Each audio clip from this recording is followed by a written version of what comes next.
En Nueva Mía FM 89.3 y www.nuevamia.cl, con el auspicio de Quesos y Quesillos del Fundo El Cortijo, Panadería y Pastelería Selecta y Todo Aviso Regional, presentamos Los Ángeles y su gente. Espacio de conversación de actualidad, política social y cultural. Con ustedes su conductor, Hernán Vargas. Hola mis estimados amigos del programa Los Ángeles y su gente.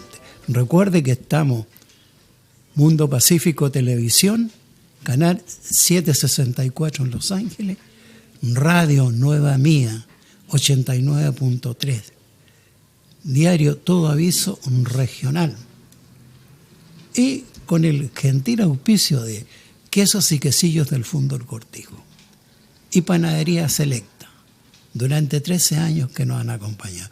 Pero ya hemos presentado, hemos hablado un poco de nuestros auspiciadores y de nuestra plataforma.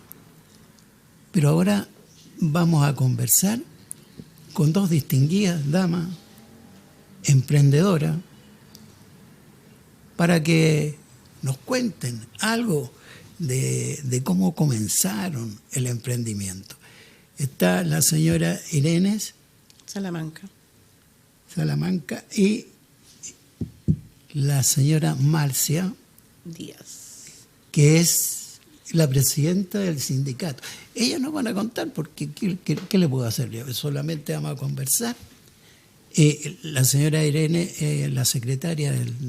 Yo, Marcia. secretaria. Ya. Bueno, yo la presidenta. Así es, bueno. Iniciamos entonces esta conversación tan agradable con la presidenta. Buenas tardes. Muy la buenas señora tardes. Irene Salamanca.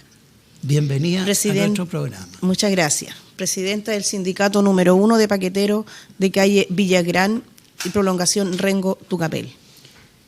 Bueno, ahora se presentó, pero ahora cuéntenme, ¿cómo está ubicado este sindicato? Porque ustedes tienen cinco...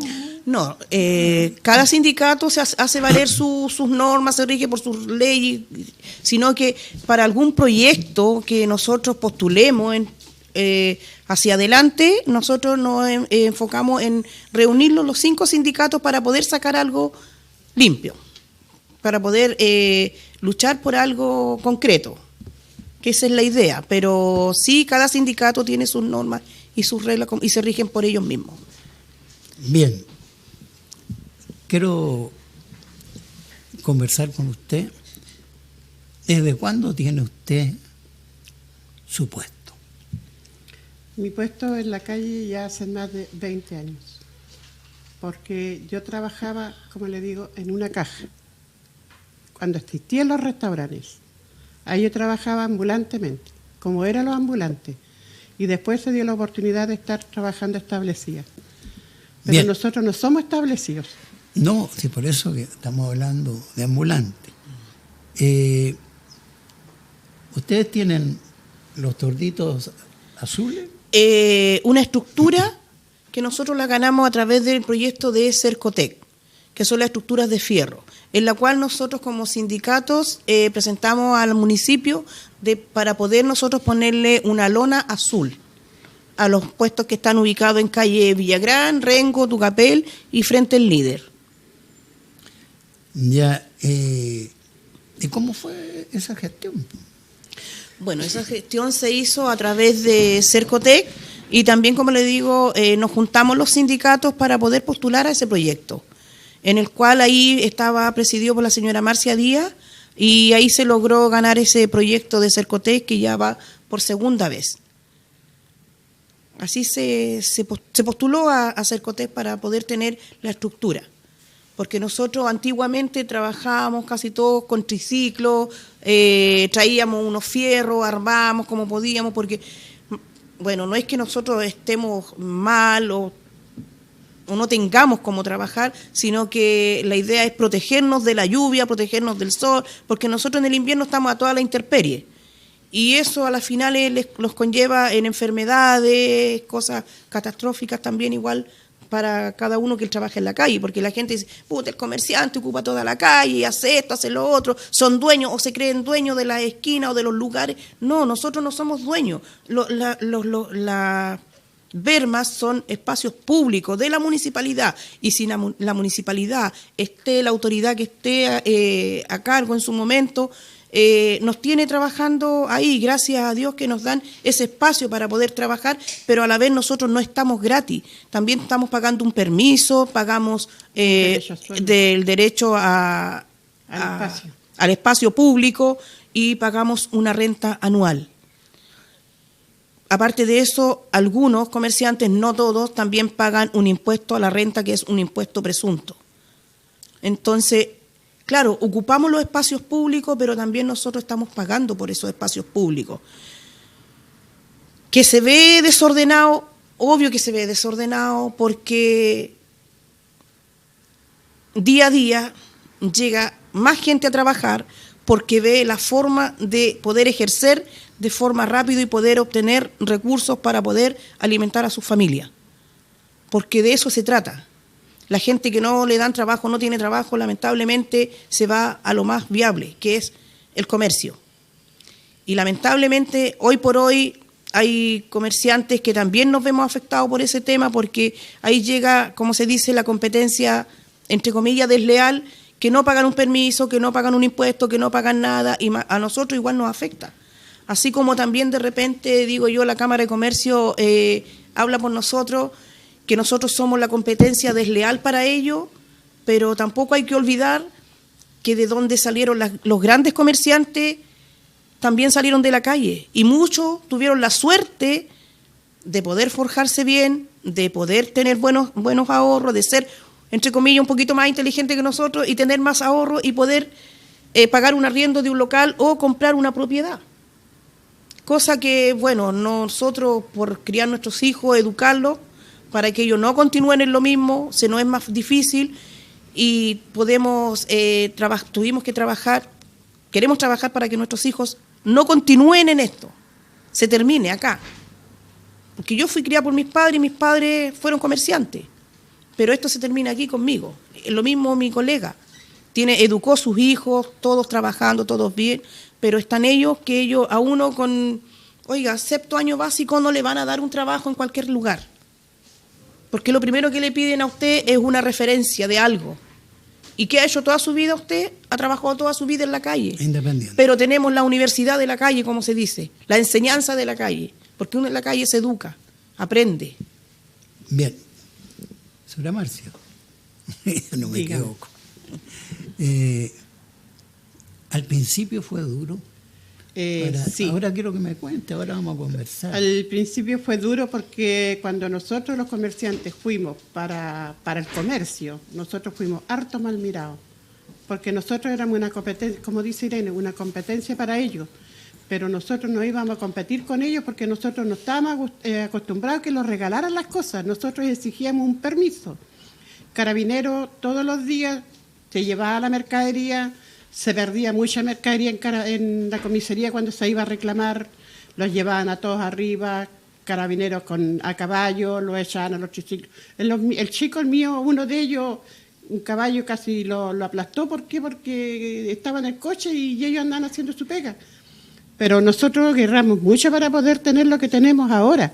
Nosotros luchamos demasiado. Aparte de nuestros papás, mi mamá que trabajaba ahí, como yo era niña, yo también iba, después conocí a mi esposo y con mi esposo ya fuimos formando un puesto y nosotros los dos los llevaban y nuestros hijos quedaban todos solos. Los hijos se criaron solos, pero lo que siempre se le calcó a nuestros hijos en la casa, que nosotros trabajábamos en la calle, pero que no éramos de la calle, que el trabajo era muy diferente a lo que ellos podían ser. Ellos, gracias a Dios, son titulados, son educados, pero el esfuerzo de la calle valió la pena. Y el sacrificio fue grande. A nosotros, como paqueteros, los seguían, pero más bien seguían a los fruteros, porque a los fruteros los llevaban con triciclos, con mercadería, le daban vuelta a la mercadería en la calle. Habían 2 de la tarde, 3 de la tarde y el camión municipal estaba ahí y se perdía toda esa mercadería. No podíamos trabajar. Toda esa mercadería, nosotros era pero algo, lo seguían, pero mañana y tarde. Era una persecución. Sí, lo viste. Era. Y hay muchos de nuestros colegas que fallecieron luchando por tener algo bueno, un trabajo donde ellos se pudieran instalar a trabajar. Gracias a Dios con Cercotec, la segunda vez que nosotros fue el proyecto que estuvo esta persona a cargo, se logró de dejar los fierros instalados, porque sacar todos los días los fierros, los tableros, más las cajas con mercadería, había mucha gente de la tercera edad que pasa por Villagrán. Y para nosotros era un obstáculo tener eso ahí. Así que nosotros patuamente y después le pedimos permiso al señor alcalde que los dejara establecer nuestros puestos. Y ahí quedaron establecidos, y de ahí que esos puestos están establecidos. Ahora la gente puede caminar tranquila, la gente no choca con las cajas, con nada, pero ellos sí pueden pasar tranquilos. El problema es que nosotros en La Vega somos mal mirados, pero por la Cámara de Comercio. Porque nosotros en la calle, por ejemplo, mi persona trabaja con boletas. Y hay muchos que trabajan con boletas y hay muchos que pagan el sistema, que es un sistema que se paga cada 3 meses y cada 6 meses. Nosotros en la calle no lo pueden decir que nosotros somos personas que los tienen gratis, no. No, porque nosotros pagamos nuestro espacio y pagamos nuestro permiso. Y todos los meses. Están contribuyendo a la municipalidad. Con los impuestos. Sí, a la municipalidad, porque se paga anualmente, como dice Irene, se paga un derecho que es para todos, todos lo pagamos iguales, todos. Señora Marcia, hábleme un poquito de su familia. A ver, ¿qué quiere que le diga de mi familia? No, que me cuenten cuántos son. Mis hijos son 7, con una que crié. Ya. Son 7. Gracias a Dios, los 7 están educados. Los 7 tienen su hogar, trabajan. Con un gran sacrificio. Con un gran sacrificio de la calle. Nuestros hijos nacieron y se criaron en la calle. Nuestros hijos, su cama, su coche era una caja platanera, debajo de los tableros. Esa fue para nosotros no. A veces mi marido echaba a todos arriba del triciclo para transportarlos, para llevarlos para la casa y después llevarlos para...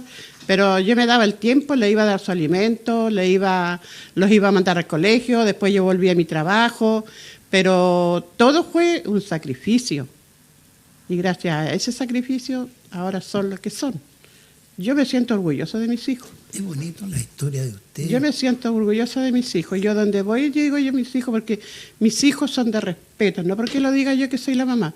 Mis hijos a ninguno llegan y le dicen hola, o pasan y pasan por encima de uno y no, ellos saludan, sea quien sea, ellos saludan. Me parece bien, no porque estén trabajando ustedes en la calle, son personas como todos los demás. Bueno, ahora vamos con Irene. ¿Tu grupo familiar? 9 personas. Más chica va a agrandar. No, 9 personas. 3 hijos, mis nietos, mi nuera. Qué lindo que tengan los nietos. Y jovencita, pero tengo nietos. 2 nietos tengo. Qué bueno, hermoso. Sí, hermoso, sí. Hermoso cuando una familia... yo creo que voy a hablar en una forma diferente. La humildad es un reflejo de la persona. No porque tengan educación van a ser mejor que las que se han sacado la cresta, como se dice. Yo a usted la felicito a ambas. Muchas gracias. He tenido el gran placer de conversar. Nos vamos a unos consejos comerciales y regresamos con don Patricio. Cuando hablamos del mejor quesillo del Biobío, hablamos de quesillos del Fundo del Cortijo. Sin sellos, bajo en sodio, sin químicos ni gelatina. Desde muy temprano lo encuentras en supermercados y minimarket de tu sector. Estamos presentes en Temuco, en el Gran Concepción, en la nueva región de Ñuble y aquí, en Los Ángeles. Prefiera quesillos del Fundo El Cortijo. Somos Pacífico Televisión y estamos cumpliendo nuestros 25 años de transmisiones, siendo el canal de televisión local por cable con más permanencia al aire en Chile. Te informamos, entretenemos y acompañamos todos los días. Estamos presentes en 3 regiones, 4 provincias y 11 comunas a través del canal 764, señal digital de Mundo y también en listas de IP, televisión por internet. Sigue nuestras redes sociales en Facebook e Instagram como Pacífico Televisión, en Twitter, Pacífico TV y visita nuestra web pacificotelevisiónhd.cl. Pacífico Televisión, míranos, léenos y síguenos. Panadería y Pastelería Selecta, su elección perfecta. Desde 1976, elaborando tradicionalmente el mejor pan en la provincia del Biobío.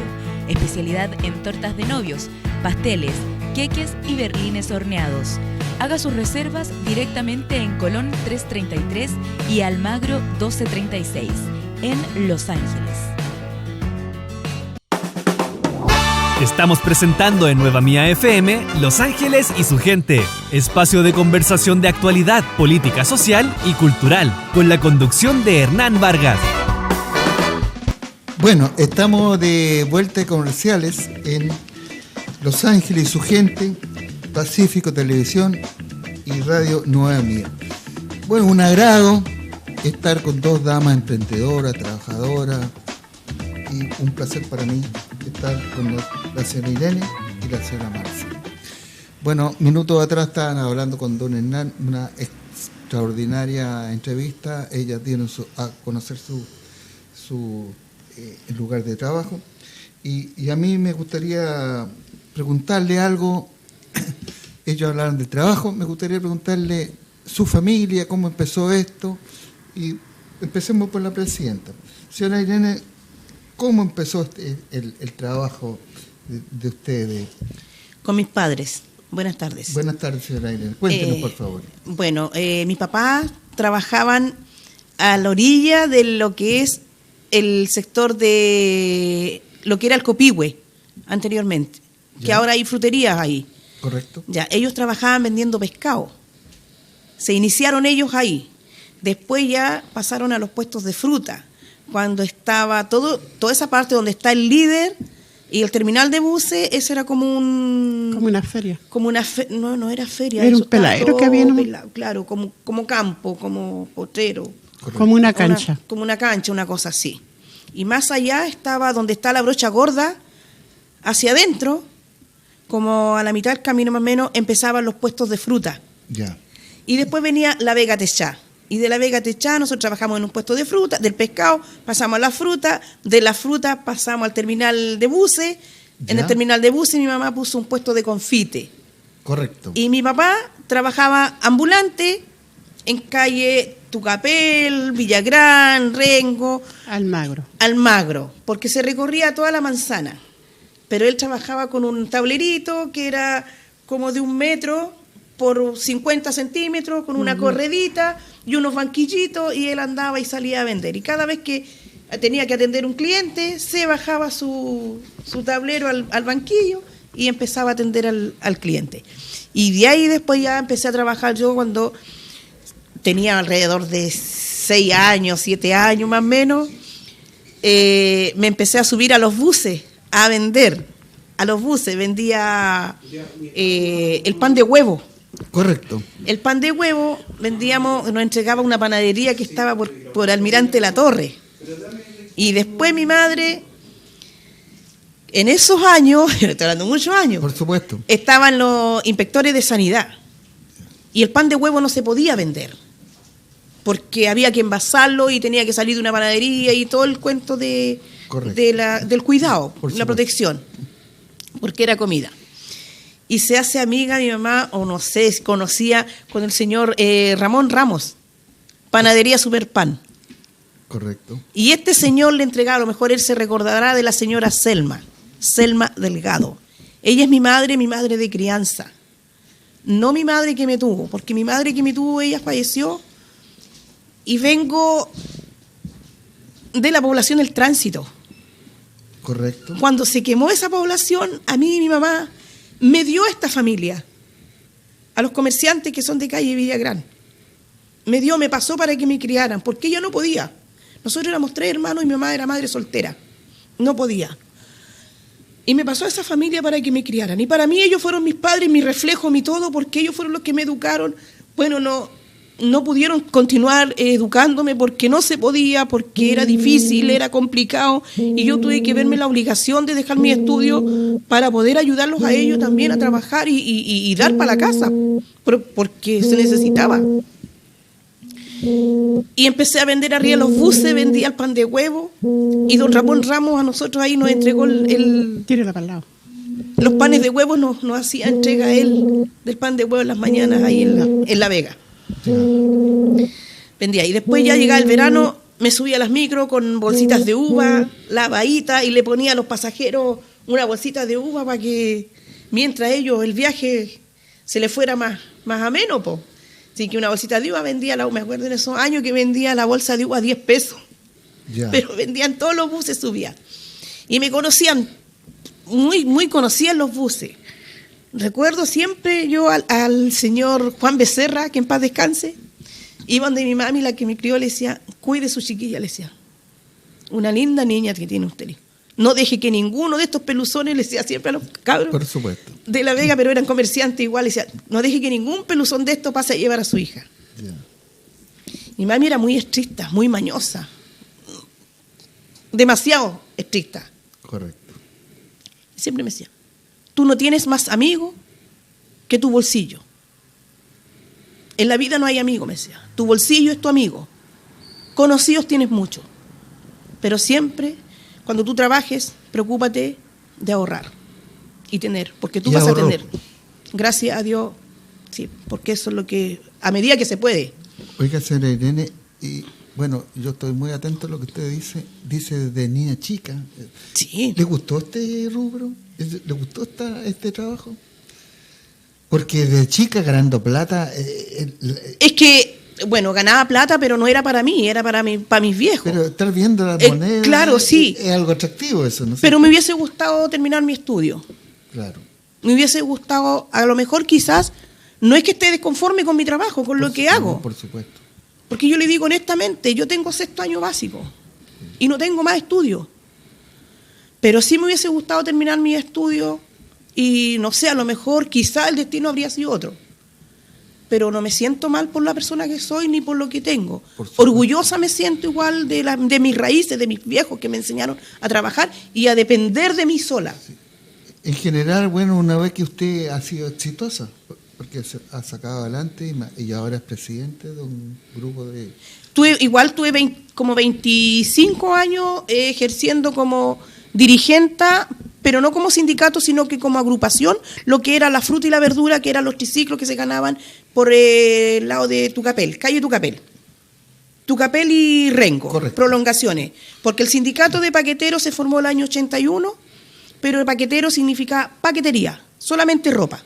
Perfecto. Y hubieron otros dirigentes que después ya pasó al dirigente don Luis Roca, que es mi compadre, que en paz descanse. Y a él yo siempre le decía, oiga compadre, le decía yo, ¿por qué no los unimos entre los fruteros y los paqueteros? Es que no es lo mismo, me decía, porque tú vayas a vender cereza y yo voy a vender ropa, y después me vaya a venir a manchar la ropa aquí como tirando de broma, sí, claro. Entonces, pero no, le decía yo, si yo no le voy a tirarle la cereza. no se va a manchar la ropa. Pero siempre estábamos ahí en esa conversación, me decía, pero somos los más antiguos, o sea, era el sindicato de los paqueteros y nosotros que éramos los fruteros, que éramos... En esos años habíamos 16 triciclos que trabajábamos. Mira. 16 triciclos. Un logro, digamos. Esos 16 tricicleros que trabajaban en la fruta, esos 16 tricicleros eran perseguidos prácticamente casi todas las semanas. Por carabineros, por inspectores. ¿Por qué razón? Porque no permitían, porque como La Vega estaba para atrás, también reclamaban los fruteros de los puestos, porque igual ellos se entendía también, nosotros en ese entonces cuando salimos a trabajar en la fruta no pagábamos permiso. Entonces, estamos de acuerdo que ellos van a reclamar por lo justo. Y ahí nosotros nos agrupamos y vinimos a la municipalidad a pedir un permiso municipal, que el primer permiso municipal nos dio el señor Acuñas Casa, después el señor Víctor Pérez Varela. Y seguimos renovando bajo los mandatos del alcalde que pasara de turno. Eso, ¿eh? Claro, el alcalde que pasara de turno nos diera la facultad y la facilidad de poder trabajar. Entonces ya nosotros llevamos más de 40 años en la calle trabajando. 41 años lleva el sindicato de paqueteros. Sí. 41 años trabajando en la calle, y yo le digo que yo de los 6 años trabajando con mis padres y después para trabajar en forma independiente para mi familia, o sea, mi hogar, lo que yo había constituido. Y si no sabía hacer otra cosa más, tenía que trabajar nomás. Por supuesto. Tomar un triciclo y trabajar. Pero lo ha hecho bien. Pero sí, lo he hecho bien. Me acuerdo que yo trabajaba en el triciclo de fruta y no tenía triciclo. Y costaba mucho para trabajar, para poder tener un triciclo propio. Y dije, ¿cómo lo hago? ¿Qué hago? Y un día paso porque yo puse a mi hijo al jardín de la Contreras Gómez. Correcto. Yo vivía en Los Higgins y de Los Higgins me traía a mi hijo al jardín de la Contreras Gómez para poder trabajar. Dejaba a mi hijo en el jardín y a la vueltecita había un caballero que vendía empanadas. El caballero tenía un triciclo que todos los días lo veía ahí, yo ahí desocupado. Dije, le voy a preguntar al caballero si me vende su triciclo. Y voy, pues, hablo con el caballero. Oiga, le dije yo, usted por casualidad, ¿vende su triciclo ese que tiene ahí? Sí, me dijo, sí lo vendo. ¿Y usted me lo podría vender a mí? ¿Y por qué no? Me dijo. Ya me dijo, ya le dije, yo me lo vende, sí. Pero ¿sabe qué?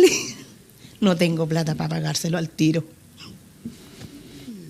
No tenía, usted, ¿eh? No tenía, pues, si no tenía.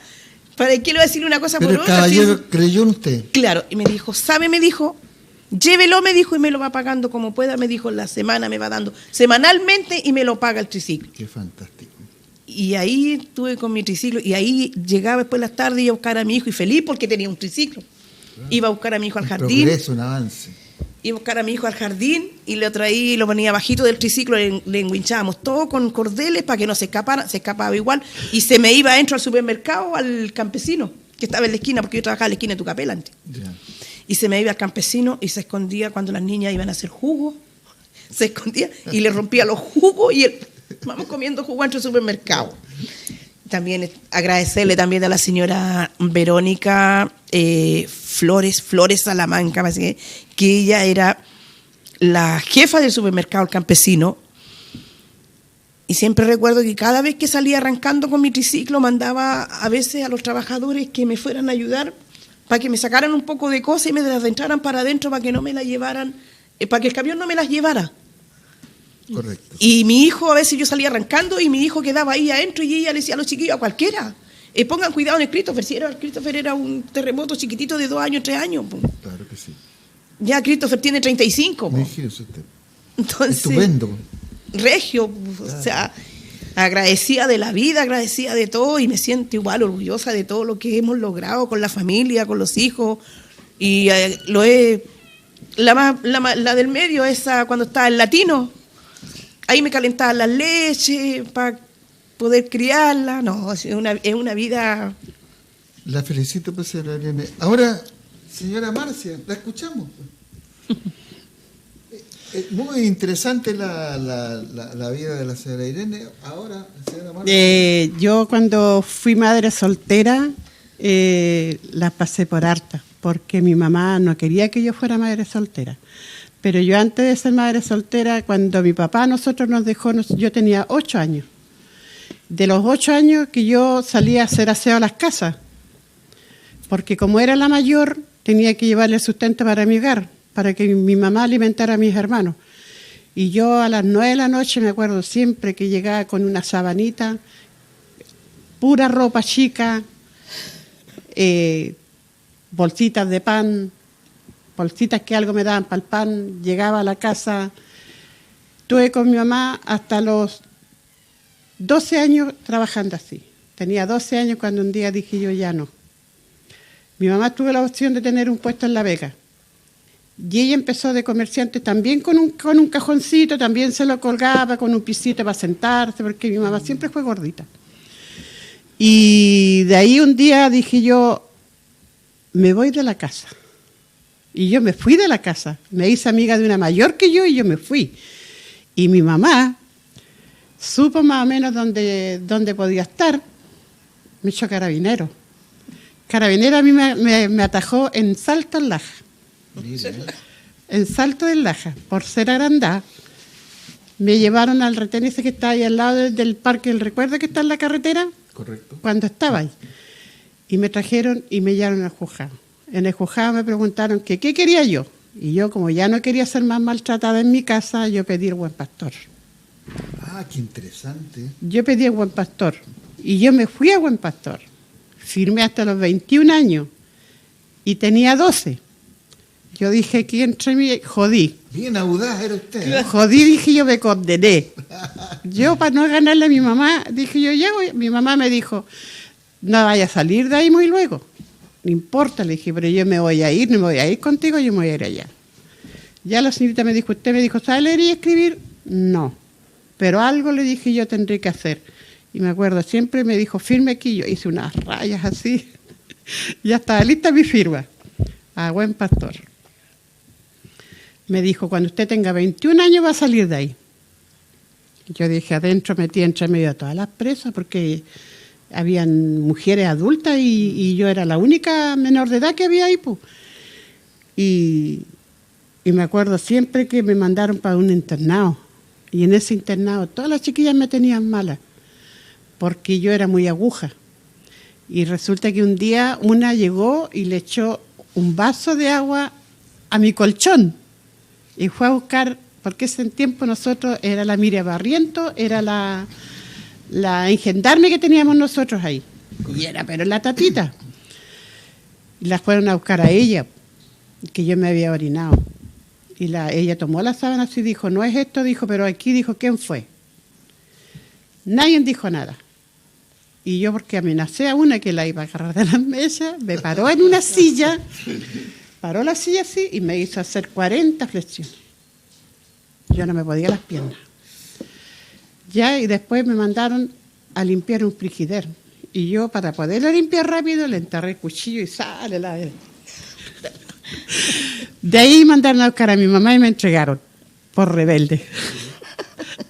Por rebelde me entregaron, mi mamá seguía trabajando en la calle. Ahí después yo dije, ya, aquí está la mía. Salí a los 13 y algo. Dije yo, aquí está la mía. Pesqué una cajita y le saqué a mi mamá unas cosas y me puse a vender en los bares. Que parecía la Piojo como andaba entre medio de los curaditos ahí. Porque antes cuando pagaban los pensionados se iban a los bares. Por supuesto. Y ahí uno ahí ganaba plata. Sí. Y ahí después yo ya quedé embarazada de mi hija mayor y después ya seguí, ahí a mi mamá me echó. Y ahí tuve que irme al tránsito, donde una señora que supuestamente era tía, pero nunca fue tía. Y ella me dio aposento y cuando se quemó el tránsito, ahí yo tuve que arrancar de ahí. Ahí fue terrible eso. Ahí ya arranqué de ese lugar. Gracias a Dios a nosotros no nos pasó nada. Y después yo conocí a mi marido. Y gracias a él, nosotros tocamos casa cuando postulamos a casa. Mi marido había rechazado la casa porque yo era muy mañosa. No, si yo era la tatita. Le dijeron que los fuimos a arrendar. Mire, los fuimos a arrendar un sitio. Y mi marido, con el martillo de piedra, una piedra, y con sus hijos chicos, paró puras tapas, hizo una casita. Llega mi mamá y los dice, oye, le dice, mañana tiene que estar Juan en Serbia, dijo, porque tocaron casa. Así prepotentemente. Y mi marido fue al otro día, le entregaron las llaves. Y mi marido le dice, no, yo no recibo las llaves, yo rechazo la casa. Y don Carlos José, un caballero que era presidente de la población de mi mamá, de la Junta de Vecinos, le dijo, ¿sabe? Yo le voy a sujetar las llaves, le dijo. Se las voy a dejar sujetas. ¿Por qué usted quiere rechazar la casa? No, es que mi mujer es mañosa, le dijo, y no la va a recibir, no la va a aceptar porque es muy chica. Porque la casa era muy chica. Claro. Entonces, no tenía nada, tenía una casa más grande. Entonces va y le dice, mire, yo le voy a sujetar las llaves, le dijo, usted tome mañana a su señora y a sus hijos, le dijo, ¿cuántos son ustedes? En ese tiempo éramos como 4 niños. Le dijo, tome a su señora, le dijo, y dése un paseo familiar y vayan a conocer la casa. Y llega mi marido, le dije yo, ¿cómo te fue? Rechacé la casa, pues vieja. ¿Cómo? Rechacé la casa y yo voy y le digo, y usted así mismo, disculpe, y tú sos tonto, te así. ¿Por qué? Me dijo, oye, si a mí me interesa el alcantarillado, no me interesa tanto la casa, le dije, de alguna manera la agrandamos para el lado, para arriba, le dije yo, cualquier cosa hacemos. Claro. Y Y entonces me dijo, la vamos a ir. Andábamos enterrados en el barro, fuimos a ver la casa. Y ahí, gracias a Dios, vivimos ahora con una tremenda casa que ahora nos queda grande, porque vivimos los dos solos, porque los hijos ya se fueron todos. Sí. Cada uno tiene su casa. Pero nosotros en la calle, como le decían delante, la calle es sacrificar. Sí, Muy Es sacrificado. totalmente sacrificado. Hemos sabido salir adelante. Exacto. Sí. Y nosotros, como usted le hizo la pregunta a Irene, que por qué le había gustado trabajar tanto en la calle, no era tanto por mirar la plata era necesaria, Por supuesto. pero era más la facilidad para criar a nuestros hijos, porque nosotros mismos éramos nuestros jefes, nosotros mismos les dábamos el tiempo para estar con ellos, les dábamos el tiempo para mandarlos al colegio, para alimentarlos, para revisarles las tareas, para todo, porque yo el día domingo yo en mi casa era soldado. Yo les revisaba todas las tareas, a todos los cuadernos y todo. Entonces no era porque era tanto que la plata era necesaria, sí, pero era más la facilidad para nosotros para poder... Pero, ¿sabe lo bonito? Yo estaba muy atento, escuchando cuando don Hernán la estaba entrevistando. Es que ustedes han hecho una cosa extraordinariamente buena, y los felicito. Su descendencia, sus hijos, ustedes los han educado. Gracias al Señor. Entonces, eso es para aplaudirla a ustedes, porque su descendencia, su hijo, No sus continúa en van a ser el... gente educada, van a ser, no digo mejor, pero tienen más posibilidades en Pero la vida. nuestros hijos a nosotros, siempre les dice, sobre todo al papá, que ellos se sienten orgullosos de los padres que tienen.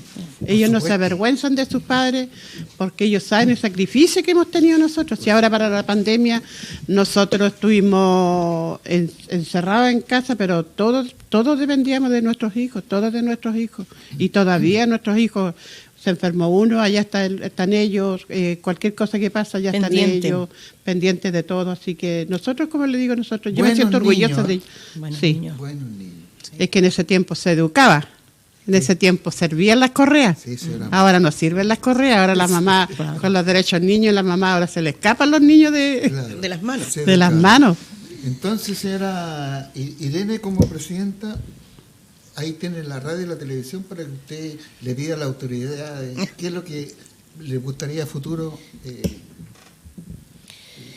pedirle para el sindicato número 1. Es que no tan solo para el sindicato número 1, sino que para los 5 sindicatos, ver el tema de los permisos, los valores, qué es lo que andamos buscando. Igual ahora ver la posibilidad por el hecho de que nos rebajen un poco más los permisos, porque mal que mal nosotros tomamos en cuenta que un locatario, un local comercial, paga una patente de 53.000 o 52.000 pesos semestral. Cada 6 meses paga 52.000 pesos, pongámosle. Estoy hablando de los locatarios que atienden solamente los dueños, que atienden solamente un dueño y atiende su local.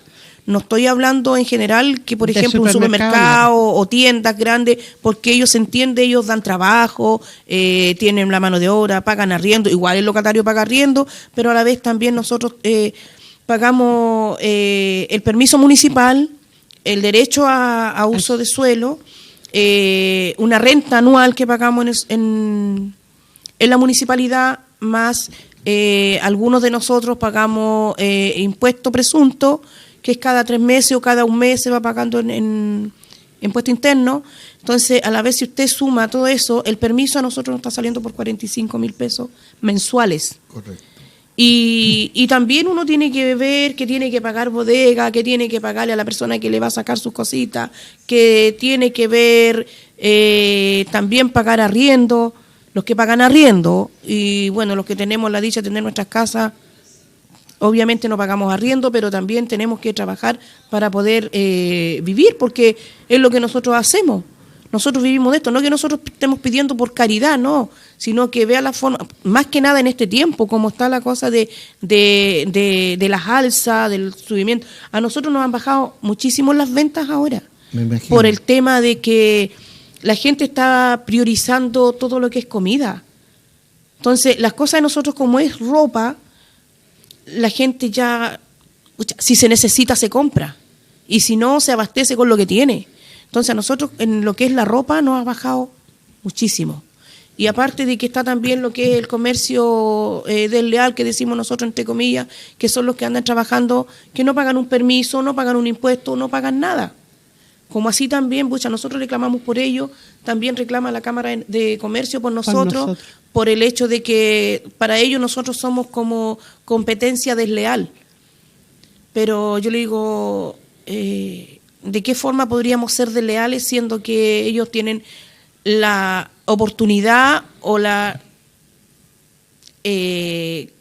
oportunidad de tener un local comercial, de trabajar con mejores herramientas y en mejores condiciones que nosotros?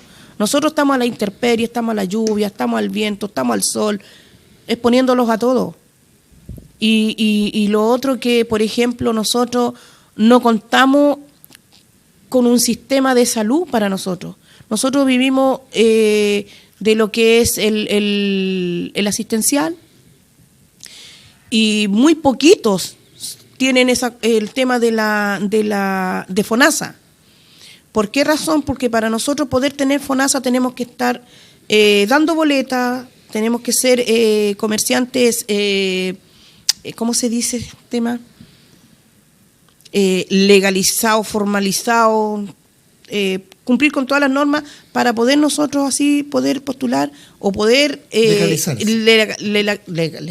en el sentido de que poder hacer las cosas bien, o sea, poder tener salud como corresponde, poder pagar una FONASA, ver ese grupo, qué pasa con ese grupo de comerciantes, o sea, que no somos minoría, somos montones de comerciantes que estamos casi en igualdad de condición de no tener FONASA, no tener nada. Entonces dependemos de lo que de cómo nosotros estemos. Y si nosotros vamos a ver un médico particular, a nosotros una hora nos sale 50, 35 y tenemos que tener la plata al tiro. O sea, y si no, no tenemos derecho a eso. Bueno, ahora... Entonces, la idea es que vean en los temas que realmente nos acomplejan y también a la vez pedirle al señor alcalde de que vea la situación en la cual estamos nosotros en la calle, que estamos pidiendo mejorar el tema de los toldos, el tema de los techos, de la estructura que tenemos nosotros ahí. ¿Por qué? Porque nosotros queremos ser una cara visible para la ciudad, que sea más armónica, más bonita, donde el turista que llegue de afuera vea que nosotros estamos bien ubicados, bien ordenados, como corresponde, y que sea algo que se llene una buena imagen de nuestra zona. Perfecto. Porque resulta de que acá viene mucha gente a la ciudad de Los Ángeles, la gente que pasa de turista, que pasa al Salto Laja, que van a ver para el sur y de repente hacen estacionamiento acá en la ciudad. Entonces, claro, como dijo una vez un señor de la Cámara de Comercio, que era el señor dirigente, no me acuerdo, Arriagada parece que era el apellido, que él una vez dijo en la radio que si él tuviera que traer turistas a la ciudad, él no la pasaría por calle Villagrán ni Tucapel, porque la verdad es un circo. Desatinado el señor. Entonces yo digo, eso no es un circo, eso es nuestra fuente de trabajo que nosotros hemos logrado durante muchos años, mucho esfuerzo, mucho sacrificio. Sí. Entonces, si nosotros queremos, nosotros no andamos buscando que a nosotros se nos dé la estructura, veamos la forma. Si por algo el gobierno también manda platas a los municipios para poder postular a proyectos, cosa que a nosotros no se los ha ofrecido ahora. Nosotros hemos presentado sí proyectos a la municipalidad, queremos mejorar. Presentamos una vez en conjunto con Marcia sobre el tema de unos kioscos para ver la posibilidad de que nos hicieran, si eso ya lleva más de 40 años en esa parte, en calle Rengo, Tucapel y Villagrán. Es algo que nunca jamás lo van a sacarlo de ahí, porque si nos sacan a nosotros, el día de mañana va a llegar otro personaje más a ganarse ahí. Porque toda la vida ha estado el comercio ahí, el comercio ambulante, entre comillas. Entonces, igual... Interesante, señora Marcia. Señor Irene.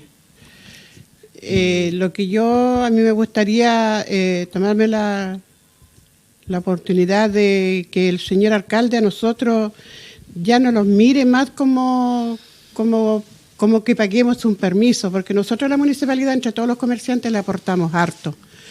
Nosotros nos gustaría que ellos los apatentaran, los dieran una patente, para poderla pagar cada 6 meses. Así la gente va a pagar de una sola vez y se va a motivar por pagar. Pero si vamos a estar pagando por permiso y subiendo todos los meses, para la gente se le va a hacer difícil. Y es difícil en la calle ahora, así como está la situación. Exacto.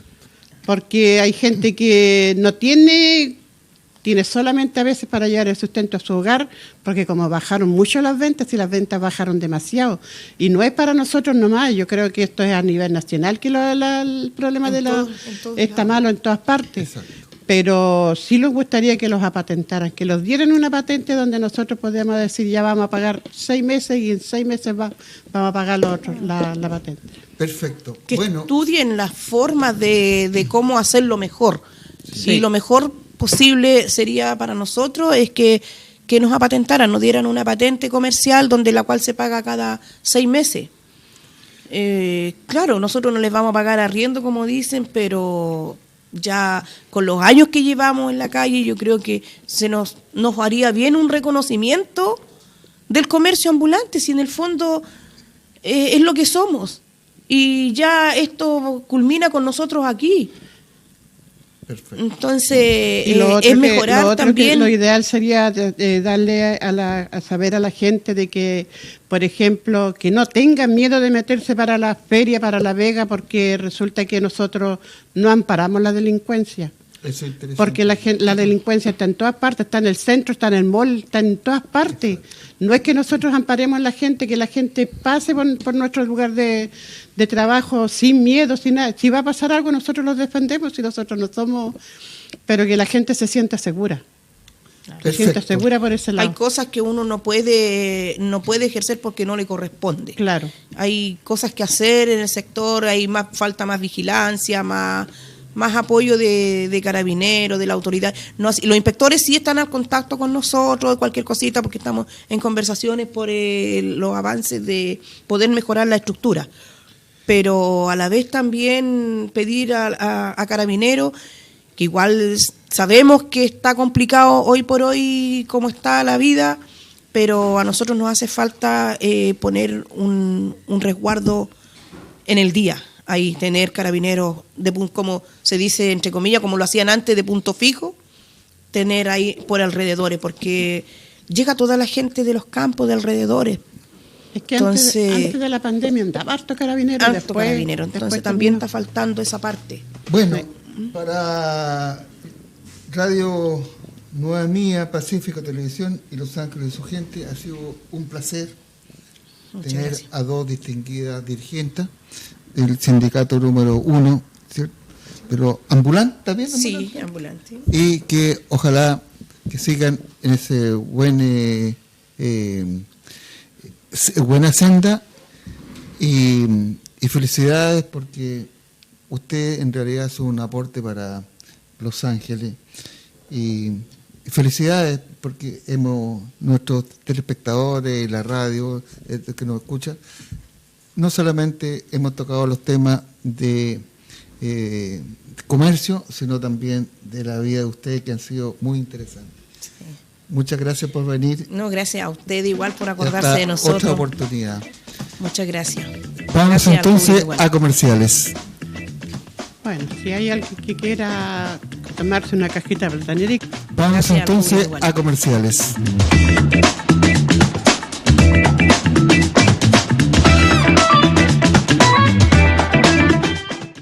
Cuando hablamos del mejor quesillo del Biobío, hablamos de quesillos del Fundo del Cortijo. Sin sellos, bajo en sodio, sin químicos ni gelatina. Desde muy temprano lo encuentras en supermercados y minimarket de tu sector. Estamos presentes en Temuco, en el Gran Concepción, en la nueva región de Ñuble y aquí, en Los Ángeles. Prefiera quesillos del Fundo El Cortijo. Somos Pacífico Televisión y estamos cumpliendo nuestros 25 años de transmisiones, siendo el canal de televisión local por cable con más permanencia al aire en Chile. Te informamos, entretenemos y acompañamos todos los días. Estamos presentes en 3 regiones, 4 provincias y 11 comunas a través del canal 764, señal digital de Mundo y también en listas de IP, televisión por internet. Sigue nuestras redes sociales en Facebook e Instagram como Pacífico Televisión, en Twitter, Pacífico TV y visita nuestra web pacificotelevisiónhd.cl. Pacífico Televisión, míranos, léenos y síguenos. Panadería y Pastelería Selecta, su elección perfecta. Desde 1976, elaborando tradicionalmente el mejor pan en la provincia del Biobío. Especialidad en tortas de novios, pasteles, queques y berlines horneados. Haga sus reservas directamente en Colón 333 y Almagro 1236, en Los Ángeles. Estamos presentando en Nueva Mía FM Los Ángeles y su gente, espacio de conversación de actualidad, política social y cultural, con la conducción de Hernán Vargas. Bien, ya estamos de regreso comerciales y tuvimos 2 damas que hicieron este programa darle un toque diferente, las emprendedoras de la calle, como se dice. Bien, don Patricio, usted tiene un invitado de hoy día. Exactamente, don Hernán, un invitado de lujo, y vamos a hablar de nuestro prócer, Bernardo O'Higgins. Él está muy capacitado para hablar de él, y yo y nuestros telespectadores que nos están viendo y escuchando, yo creo que se van a empapar de nuestro máximo prócer, y él se llama Alfonso Venegas. Bravo. Vamos a hablar de historia. Por supuesto, vamos a hablar de historia. Historia, vamos a hablar de turismo, y el prócer, don Bernardo O'Higgins, de él vamos a conversar un poco, los va a ilustrar. Exacto. Don Alfonso, para saber detalles. A lo mejor de repente nosotros no están todos publicados dentro de nuestro libro de historia. Exactamente, don Hernán. Pero es mejor que don Alfonso empiece a conversar con nosotros. Don Alfonso, buenas tardes. Buenas tardes, estimado. Un placer tenerlo en el programa. Los Ángeles Televisión, Radio Nueva Mía, hay gente que nos está viendo y nos está escuchando, entonces queremos empaparnos, como dice don Hernán, de nuestro máximo prócer, don Bernardo O'Higgins Riquelme. Bienvenido al programa, don Alfonso. Muchas gracias. Ustedes me dicen por dónde empezamos, a lo mejor por el nacimiento. Como usted guste. Claro, mire, yo, a mí me emociona hablar del prócer porque yo soy admirador de él desde los 11 años, desde que tenía 11 años. Me vinculé con el o'higginismo porque un profesor de la escuela primaria donde yo estudié, en la comuna de Bichuquén, nos contó un cuento, ¿no? Porque nos fueron a vacunar contra la viruela y las niñas, sobre todo las niñitas mujeres, lloraron mucho. Les dolía mucho la vacuna, entonces al final el profesor era como un inspector rural que iba a las escuelas rurales a inspeccionarla. Entonces él dijo, mire, como han llorado tanto, dijo las niñitas, yo les voy a contar un cuento. Y nos contó un cuento de un niño que nació en forma ilegítima, digamos, fue concebido por una gran dama de la chillaneja, doña Isabel Riquelme, y fue engendrado por el que era entonces intendente de Concepción, don Ambrosio O'Higgins. Él había venido de Irlanda, también fue, digamos, funcionario de la corona española, hizo una gran carrera, fue intendente de Concepción primero, y su secretario fue don Juan Martínez de Rosas, que después tuviera mucha importancia en la primera Junta de Gobierno y en la época de la Patria Vieja, los primeros ensayos de republicanos que hubo en esa época. Él era hijo de este intendente, pero el señor don Ambrosio Higgins no se casó con doña Isabel, no le cumplió la promesa que le había hecho de contraer matrimonio. Los historiadores dicen que fue porque eso le perjudicaba en su carrera política que estaba haciendo, porque él vino como comerciante a Buenos Aires y estuvo también en Lima, en la calle de los Judíos, tuvo una tienda, y después se vino a Santiago de Chile y se fue a Los Ángeles y ingresó al ejército español. Y tuvo que, él exitosamente controló un alzamiento de los indios ahí en Antuco. Entonces los nativos se alzaron y él como ya miembro del ejército español redujo a esos indios en forma muy exitosa.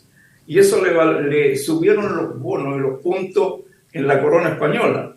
Y luego de eso pasó y lo nombraron intendente de la provincia de Concepción. Don Alfonso, perdone, ¿sí? Perdone que lo interrumpa, pero Dígame.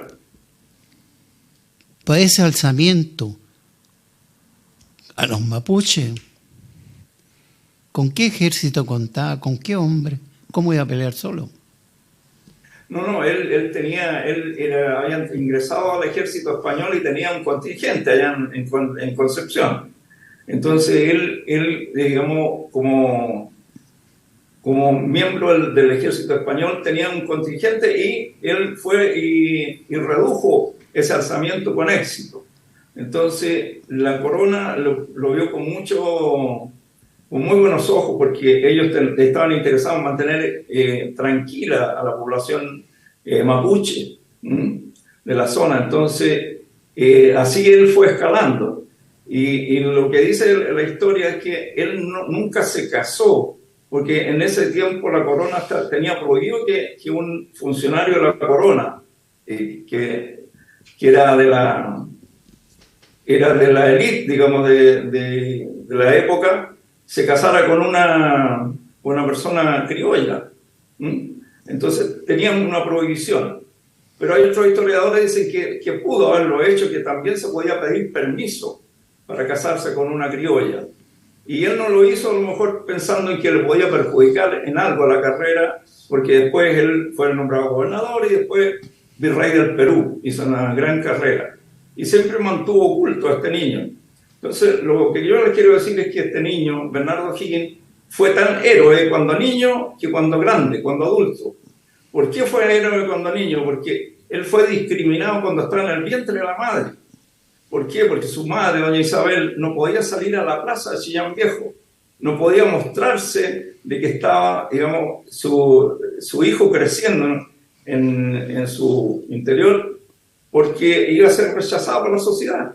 La sociedad era muy esquemática. Entonces, ella tuvo que tener su embarazo escondida y también dar a luz en forma escondida.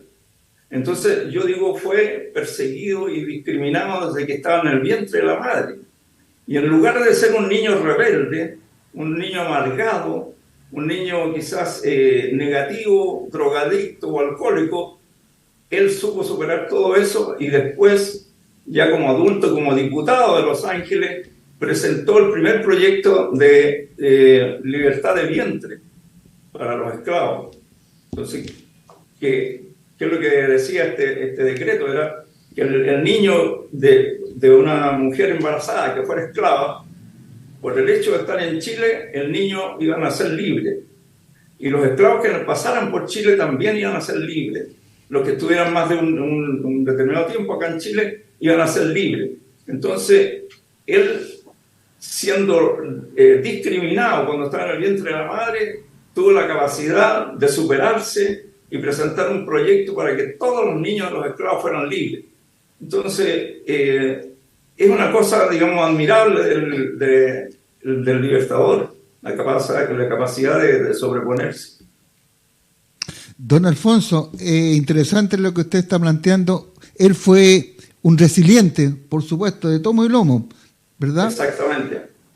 Entonces es admirable. Supo superar todas las barreras que le puso la sociedad en su época, las superó, y las superó en buena onda, con buena leche, como decimos los chilenos. Exacto. No con rebeldía, ni amargura, ni nada.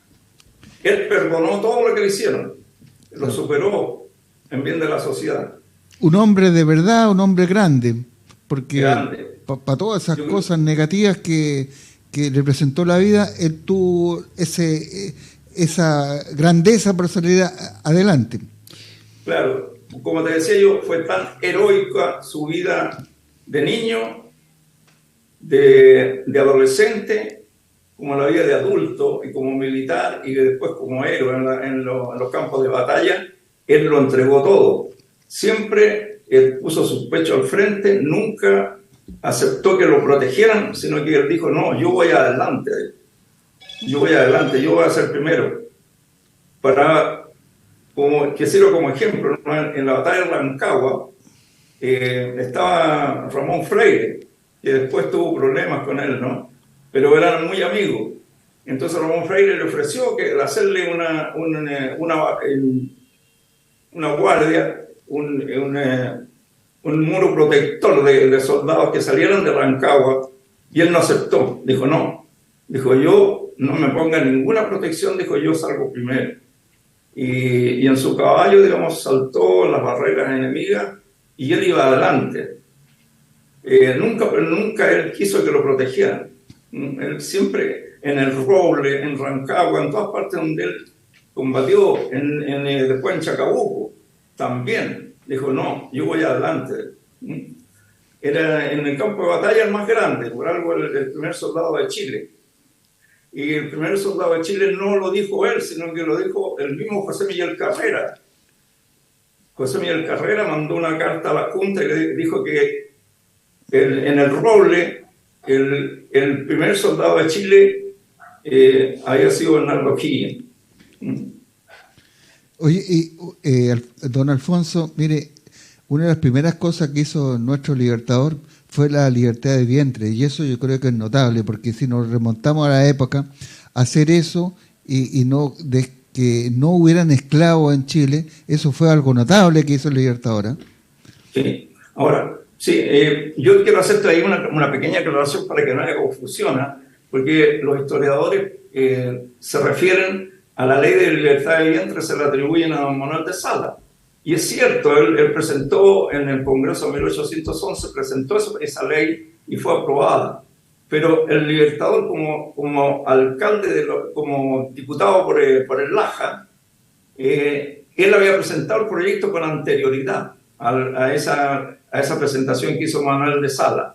Había presentado el proyecto en el Congreso de 1811, pero la mayoría de sarracenos, que eran los partidarios de la corona, lo boicotearon, tenían mayoría y no le aprobaron la idea de legislar, digamos, sobre eso. Pero él ya tenía la inquietud y había presentado el proyecto. Te hago esa aclaración porque en los libros de historia dicen que la libertad de vientre se la atribuyen a Manuel de Sala. ¿Correcto? Por supuesto, sí. Es buena esa aclaración que usa usted. Oiga, don, esa relación que tuvo nuestro padre de la patria con los mapuches fue algo notable, ¿eh? Como hoy día los mapuches están tan de moda, entonces tenemos que remontarnos un poco con el tiempo que fue nuestro libertador, fue el primero que dejó libre a los mapuches. Exactamente, mire, eso es muy importante decirlo, porque como yo les decía, este niño que fue discriminado por la sociedad de la época en el vientre de la madre, nació en la casa de la hermana Olate, Juanita Olate, que eran pehuenches, las dos niñas, y la Juanita era matrona. Entonces, la señora Isabel fue a la casa de las niñas Olate a dar a luz, y la atendió la Juanita Olate, y una de ellas estaba amamantando un hijo en la misma época que estaba recién nacido, y amamantó a don Bernardo hasta la edad de 4 años. Entonces él fue amamantado por una mujer pehuenche, y porque él no conoció a su madre hasta los 5 años. Cuando tenía 5 años de edad conoció a su madre y tuvo conciencia de quién era su madre. Ya había estado en la casa de don Juan Albano Pereira, en Talca, cuando él conoció a su madre y fue bautizado en Talca. Así que los primeros años fue amamantado por una pehuenche y después de Talca lo mandaron al Colegio de Naturales de Chillán para estudiar, y ahí estudió con todos los hijos de los loncos, con los hijos de los mapuches de la CREM, de la etnia mapuche, de la etnia mapuche, y fue amigo de muchos loncos, y él aprendió a hablar mapudungún en el cual, para interactuar con sus compañeros de colegio. Aprendió el mapudungún, lo hablaba bastante bien.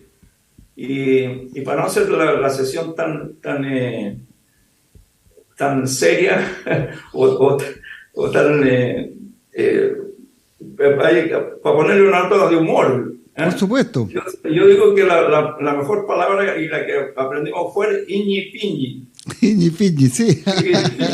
Falto de plata, porque el Libertador siempre estuvo peleado con el dinero. Nunca tuvo el dinero de madre, salvo cuando fue dueño de las canteras, digamos. Claro que sí. Pero él puso las canteras, dedicó toda la hacienda de las canteras a la revolución de la independencia. Los animales, los caballos, formó un regimiento, los lanceros del Laja, con su plata y con sus animales y con sus trabajadores de las canteras. Entonces, claro, tuvo plata, pero la destinó toda a la independencia de Chile. Don Alfonso, hábleme un poco de las tertulias, porque hay que hablar de algo que era bien interesante, qué pasaba con las tertulias. Y le tengo una pregunta, Birkenco. En Birkenco yo estuve en la casa donde se celebraban las actividades de las tertulias, y habían unos circuitos a gas, y donde se juntaban en una pérgola, y había una enredadera de aquellos, todavía está la enredadera que tiene una infinidad de... Quiero que nos converse de eso, de las tertulias. Bueno, en esa época, digamos, se hacía mucha la vida social y política, se llevaba a efecto en las tertulias. Y yo siempre digo que las que manejaron la sociedad de la época eran las suegras. Las suegras eran las que manejaban el asunto.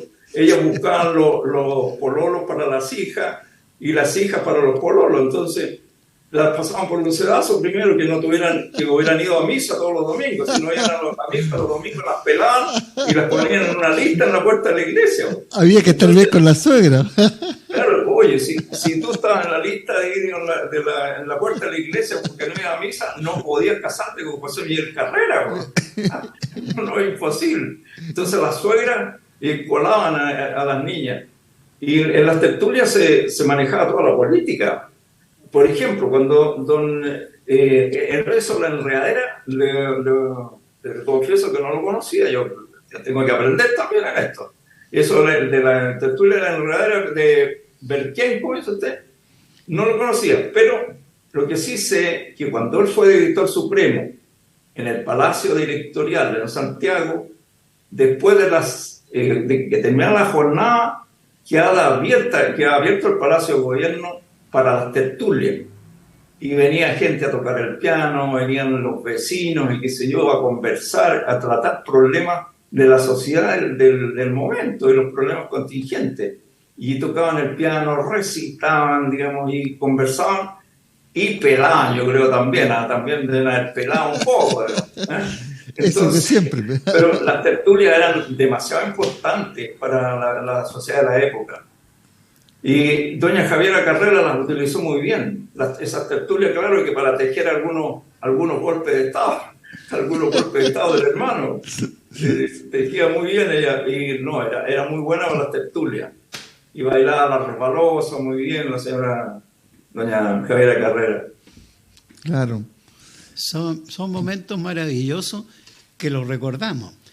Cuando le digo yo de la casa en Birkenco, es en el fondo de Becker, que hoy día está a nombre de ellos. Ahí se hacían las tertulias, con la familia Becker. Pero no es el Becker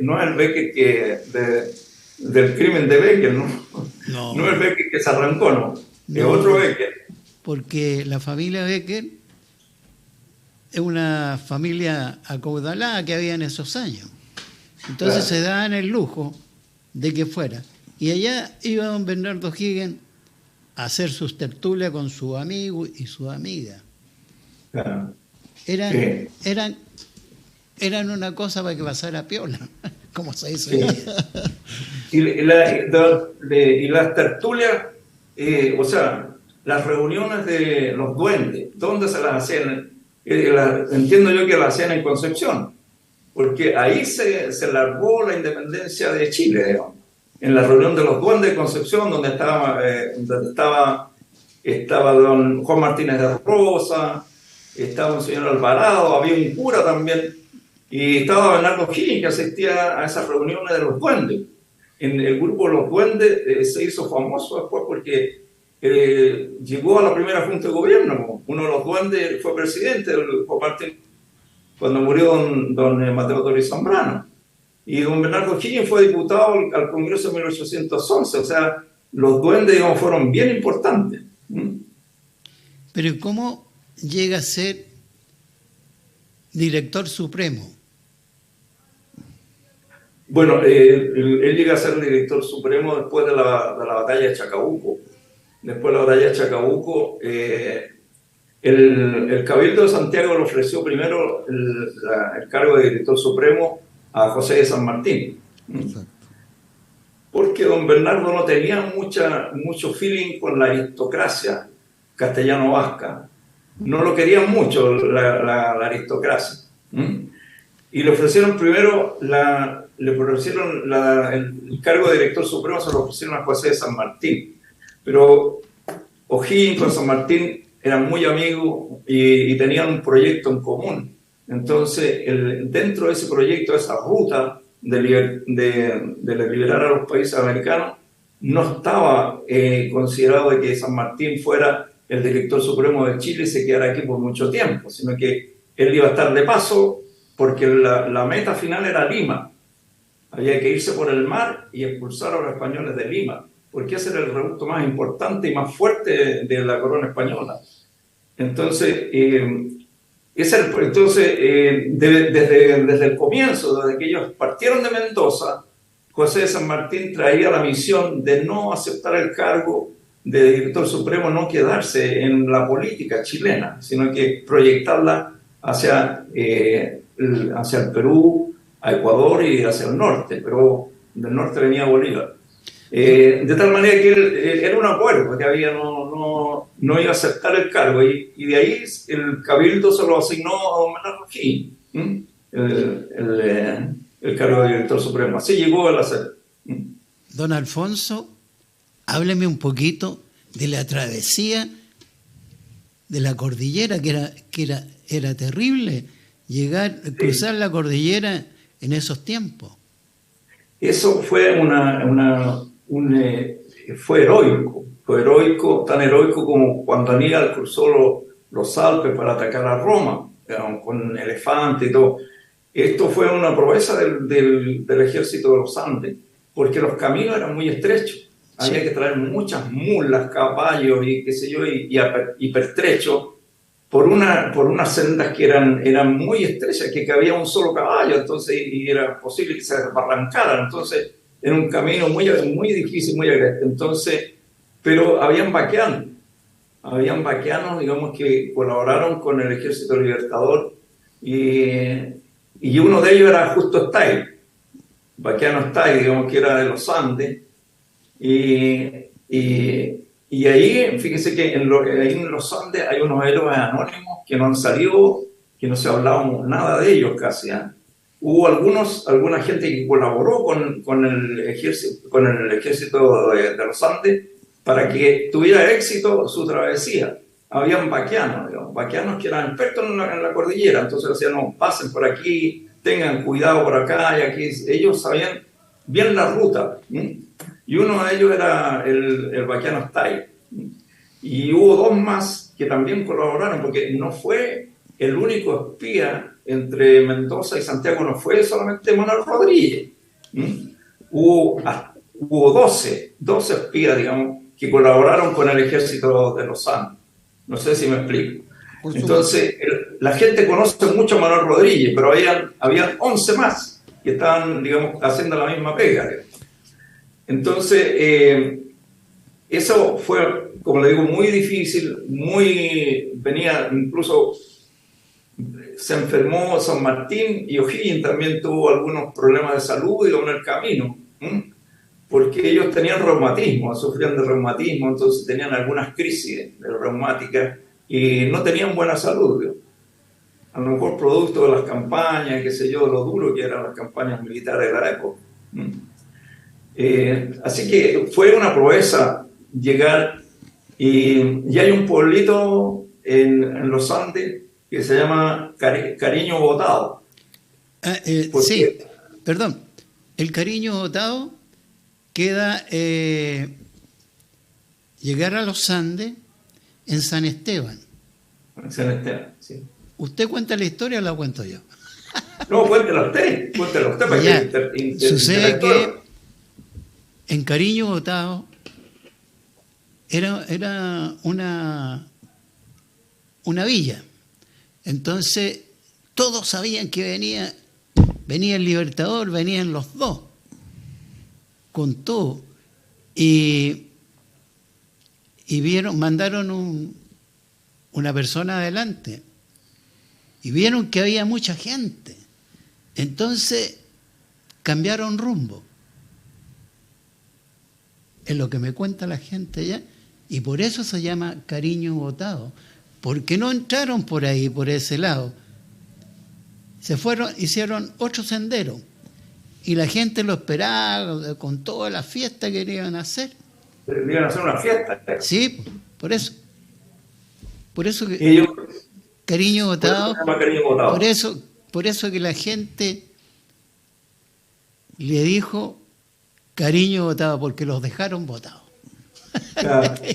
Esas son anécdotas bonitas que tienen. Lo dejaron con los crespos hechos. Claro.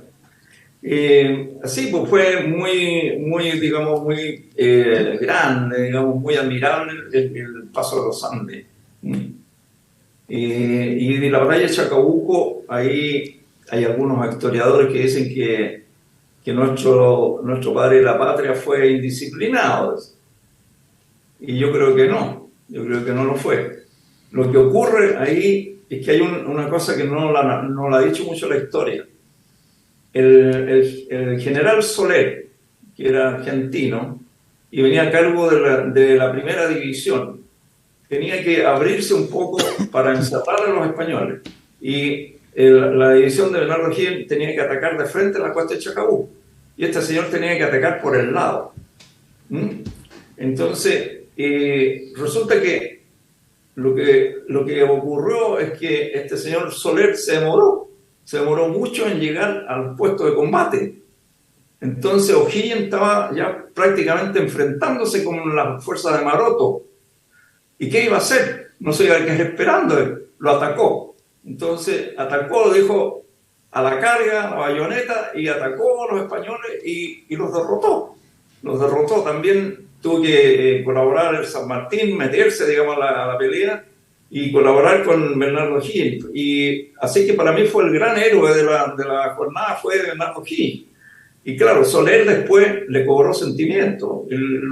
Como que lo acusó a San Martín que O'Higgins había sido indisciplinado. Y la verdad es que no fue así. No fue así. Él llegó tarde. Y por sacarse el bulto de encima de su atraso, le echó la culpa a Bernardo O'Higgins, lo insultó, le dijo que era un indisciplinado, que había puesto en riesgo la victoria, y no fue así. Muchas gracias.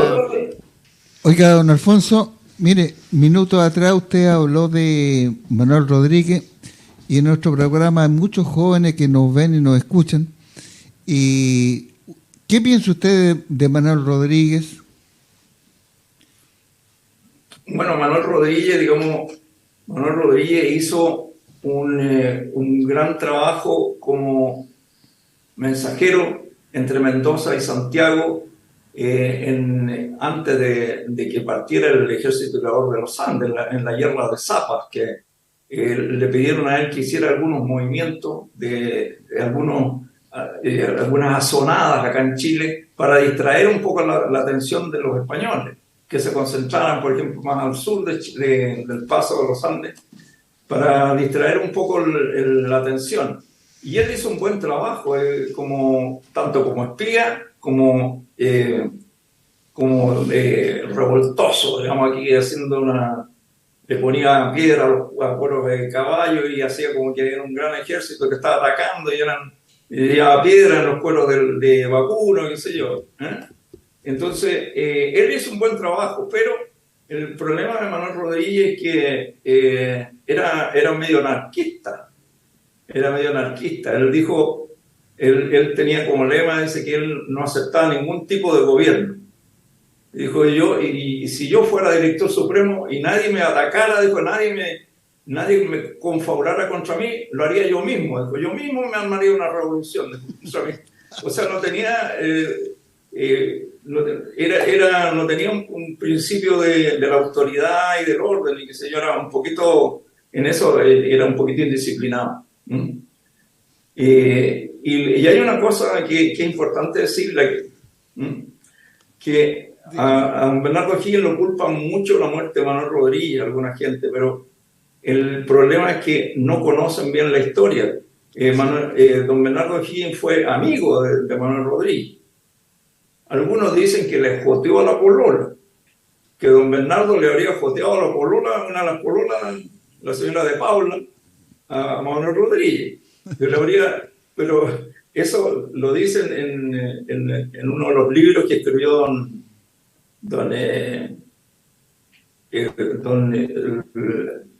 nuestro común amigo, don Raúl Dinator.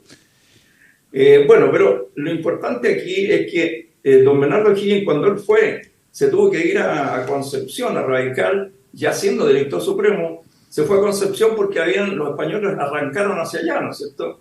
Y se hicieron fuertes ahí en esa zona, y por eso después vino la guerra a muerte, ¿verdad? Contra Benavides. Entonces él fue a limpiar un poco los restos del ejército español que quedó en Concepción. Entonces cuando él se fue a Concepción, dejó un consejo acá de 5 personas para que lo reemplazaran en el cargo de director supremo. Y entre esos 5 estaba Manuel Rodríguez. Y tú comprenderás que no vas a dejar como miembro del consejo que te va a reemplazar, no vas a dejar a una persona en la cual no confíes, en la cual no estimes. Entonces, eso es interesante decirlo. Y la otra cosa es que Manuel Rodríguez, cuando fusilaron a los 2 hermanos Carrera en Mendoza, él entró a caballo al Palacio Directorial a descalificar a Bernardo O'Higgins, y la verdad es que Bernardo O'Higgins no era el culpable de la muerte de los 2 hermanos Carrera. Porque si tenemos un minuto, te lo resumo rápidamente. Cuando se ganó la batalla de Maipú, el 5 de abril de 1818, se hizo un gran banquete en los mismos cerros de Maipú, en las mismas colinas, en un lugar determinado. Se hizo un gran banquete para celebrar la victoria. Y a la salida de esa, bueno, estaba, por supuesto que estaban dentro de los comensales, estaba José de San Martín. Y don Bernardo, herido, también estaba, digamos, y estaban todos los generales que triunfaron en Maipú. Entonces, a la salida de esa cena, una señora se hincó de rodillas ante el general San Martín, y era la esposa de Juan José Carrera, que era una niña muy bonita, muy hermosa. Y San Martín le dijo, señorita, le dice, yo no soy Dios, levántese, póngase de pie, no soy inquiet de mí, yo no soy Dios, soy un general nomás, soy un soldado, por favor, levántese. Entonces, la esposa de Juan José se había hincado para pedirle que perdonara a los hermanos, a su hermano, a su esposo, Juan José, y a Luis Carrera, que estaban presos en Mendoza. Entonces, San Martín le dijo, mire, yo no tengo, por mi parte, no tengo ningún problema, le dijo, en hablar con el director supremo, que es don Bernardo O'Higgins, porque yo soy argentino. Entonces, la decisión la tiene que tomar el director supremo de Chile, como jefe del Estado. Entonces, yo le voy a pedir, le dijo, le voy a llevar su petición y le voy a pedir que ojalá posterguen el fusilamiento y a lo mejor revisen el proceso, le dijo, y lo puedan perdonar. Entonces, Bernardo O'Higgins, de puño y letra está el documento, está escrito, y Bernardo O'Higgins le pone, por lo que respecta a este Estado, al Estado chileno, yo no tengo ningún inconveniente, le dice, en que se revise y que se postergue el fusilamiento. Y ese papel se lo entregaron a la esposa de Juan José Carrera y lo llevó ella a Mendoza. Pero cuando el documento llegó, don Bernardo Monteagudo ya había fusilado a los dos hermanos Carrera. Pero de Bernardo O'Higgins no hubo una intención de matar a los hermanos Carrera, pese a que se habían sublevado contra ellos. Eso no lo dice claramente la historia. Yo lo he leído porque para admirar a una persona uno tiene que saber a quién admira, qué valores humanos tiene.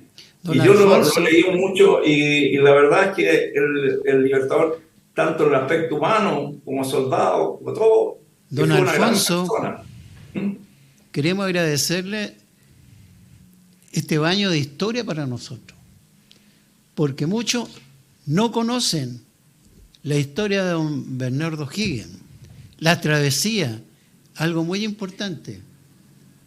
Así que yo por mi parte le agradezco que haya estado en esta comunicación con nosotros, pero van a haber otras oportunidades que podamos saber más de la historia.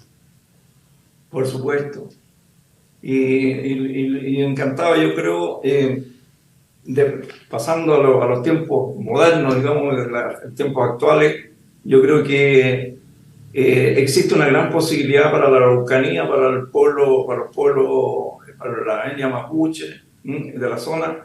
Hay una gran oportunidad de desarrollar el turismo y que entren muchos dólares de afuera para la zona. ¿Por qué? Porque, no sé, estamos muy corto tiempo.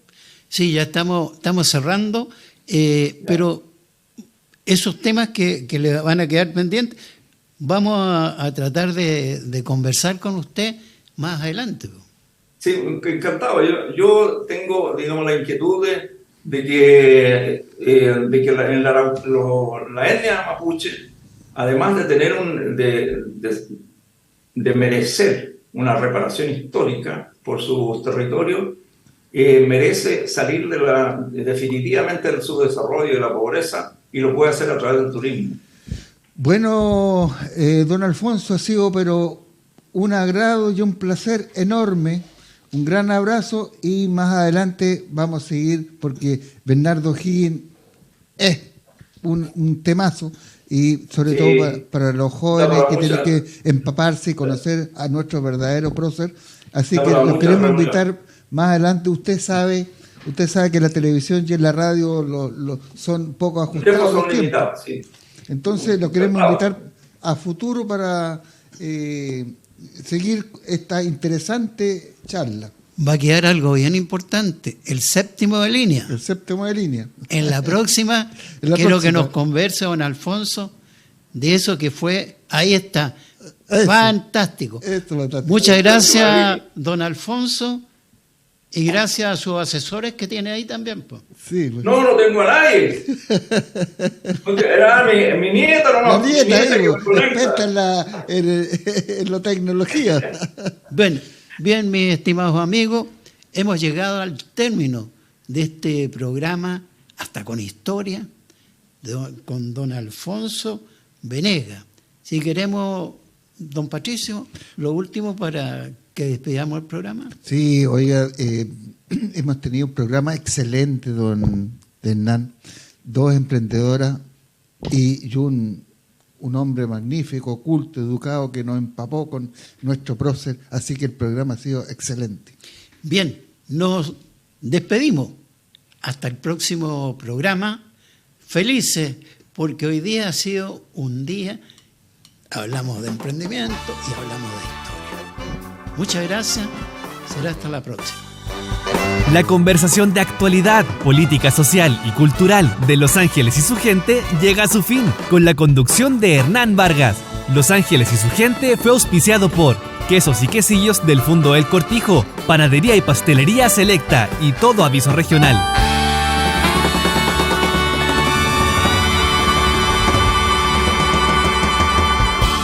Las opiniones vertidas en este programa son de exclusiva responsabilidad de quienes las emiten y no representan el pensamiento del programa Los Ángeles y su gente.